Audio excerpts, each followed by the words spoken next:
Let's take a look at a more complicated example of a piecewise function and ask ourselves if the function is differentiable. And if it's differentiable, it needs to be both continuous and it has to have can't have any sharp corners.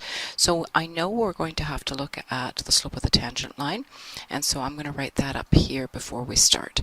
This function right here is a straight line, and the slope of that straight line is sitting right here at -2. So we know that it's going to equal the slope of the tangent line is going to be -2 when x is less than 1. Y equals x squared, we've taken the slope of the tangent line in an earlier video of that, and it's equal to 2x.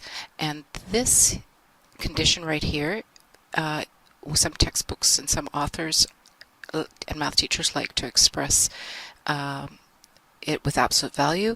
A more familiar way of expressing it might be like this. So absolute value of x less than or equal to 1 is the same as saying the x value is between -1 and 1. And then the slope of the last one, which is this one here, it's a straight line and the slope is 1. So that one's an easy one. And that's when x is greater than 1. So let's take a first look to see if the graph is continuous. If it's continuous, we've actually got to look at the function and think about the individual pieces. And we know that straight lines, parabolas, straight lines, they're all continuous, and we don't have to check out any specific points within them. What we do have to check out is when they jump from one function to the next. So that means I'm going to have to take the limit as x approaches -1 from the left, which means I'm applying this function right here, plugging in my -1, and I get a y value of 1. I'm going to do the same thing again.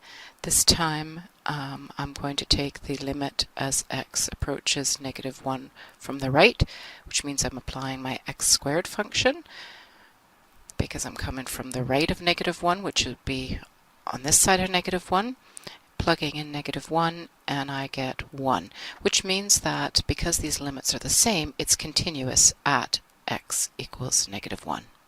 Now if we do the same thing over again, this time I'm going to check out my limits as x approaches +1 from the left, and again I have to use my x squared function because it's on this side of +1, which means I'm going to use this function here and plug in 1, and I get a y value of 1. And then the last limit as x approaches +1 from the right means I'm going to use my last function, plug in x equals 1, and again these limits are the same, which means it's continuous not just at -1 but at +1 as well. So it's continuous, and that's the first hurdle we need to make sure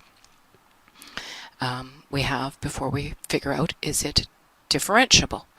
And now I'm going to check out if it's smooth curve. So I am going to take a look at the slope of the tangent line on everywhere, and specifically where it jumps from function to function, because that's where the sharp corners would happen. So the first one is I'm going to take the derivative, or find the slope of the tangent line. So there's the prime slope at x equals 1, and I'm going to do it from the left. So that's what this little minus sign is, which means I take a look at from the left of 1, the slope is going to be -2. If I take the slope, which is that prime, from the right of 1, that's plus minus from the right of 1, means I'm going to use this function here, which is 2x, and I'm going to plug in my 1, and I get 2. And notice that these slopes are different, which means that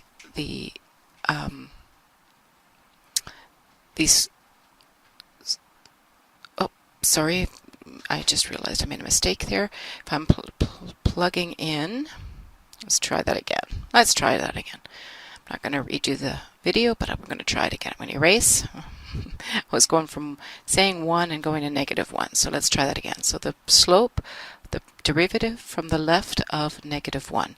That means I'm going to use the -1 means this is the condition, so the slope is -2.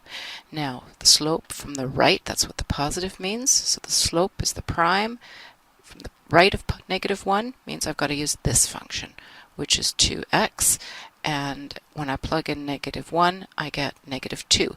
And these two slopes are the same, which means that when x equals -1, the slope coming in is -2 and going out is -2, and it's a smooth transition at 1.